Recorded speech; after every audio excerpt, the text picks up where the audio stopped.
అందరికీ నమస్తేనుల్లా welcome to సాఫ్ సీదా ముచ్చట పనిమంతుడు పందిరేస్తే ఉడతతో కదలిగి ఊసిపోయినాయట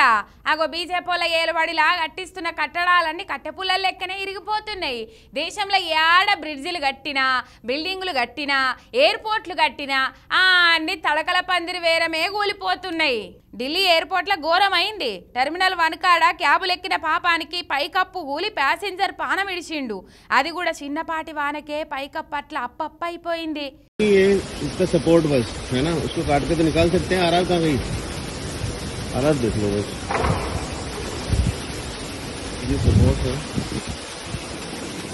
ఢిల్లీ ఎయిర్పోర్ట్ ను రీసెంట్ గానే రినోవేషన్ చేసిండ్రు అంతల్నే ఇట్లయింది దేశ రాజధాని ఎయిర్పోర్టే గింత తడకల పందిర్ లెక్క కట్టిండ్రంటే